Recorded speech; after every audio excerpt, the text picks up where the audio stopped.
Carnivore diet is healthier for humans and better for the environment than being a vegan. So this is just objectively false. The carnivore diet is based on the premise that you should only be consuming animal products. That includes meat, animal fats, and eggs. And this diet omits food groups and nutrients that we know are critical for health, including fiber. Carnivore diet is nearly devoid of fiber, and fiber is essential for proper GI function. It's also critical to help regulate levels of blood lipids, and it's also really important for your overall immune system health. If you're adhering to a diet that doesn't have fiber and doesn't have things like fruits and vegetables, you're running the risk of severe nutrient deficiency and adverse health effects, including increased risk of GI issues, certain types of cancers, and cardiovascular issues. All right, let's quickly address all of these concerns, starting with fiber and antioxidants. The reason why we need antioxidants is to combat inflammation in the body. The reason why we need fiber in our diet is to break down the carbohydrates in the body. When you no longer have carbohydrates, you don't need as much vitamin C, therefore you don't need as much antioxidants. Not to mention that things like liver, chicken organs, and eggs contain small traces of vitamin C,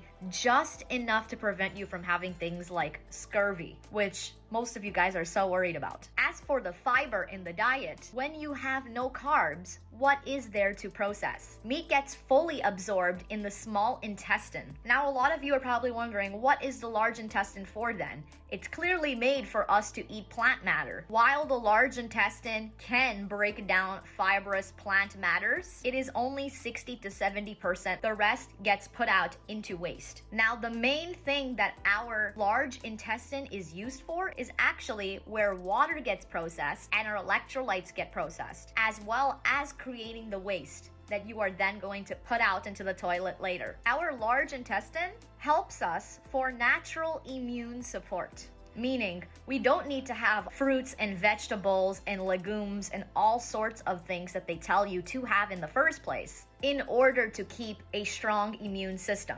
If you look above, our stomach pH is actually in between 1 to 3.5 in pH levels, which makes our stomach acidic. If we compare it to an animal's, you guessed it, carnivorous animals. But why do we also have similar pH levels to omnivores? That must mean that we can eat plants just like they do. False. The difference is that animals like pigs can fully digest the toxic compounds in plants, and we humans cannot. While it may have lots of benefits, we actually don't process most of those benefits and only process 60 to 70% of most plant matter, and that are just certain types of plant matter. Others are as low as 5 to 10%. While it does have amazing benefits, because we can't break down the toxic compounds that plants create in our body, we can actually end up having severe health consequences in the future. It won't matter if you eat broccoli one night, nothing is going to happen to you, but in the long run, eating these foods can actually become hazardous. To name a few of many toxic compounds, there are oxalates, salicylates, phytates, and more. Now, when it comes to things like cancer and cardiovascular disease,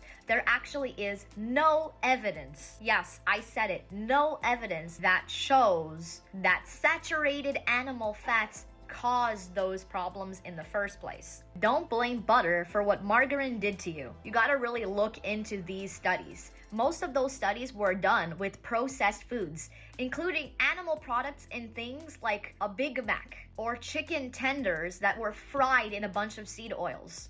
And lastly, we are always taught about watching our cholesterol when our body and brain thrive on cholesterol. Cholesterol is not the indicator of heart disease. It is actually a correlation with the triglycerides levels. There is a recent study that just came out that shows that eggs are actually good for you. Go figure. Never have I ever seen a carnivore that eats meat and meat only have a heart attack. Anyways, I tried to explain it in the best that I could in a somewhat short amount of time. Stay happy, healthy, and horny. Dirty Carnivora, out.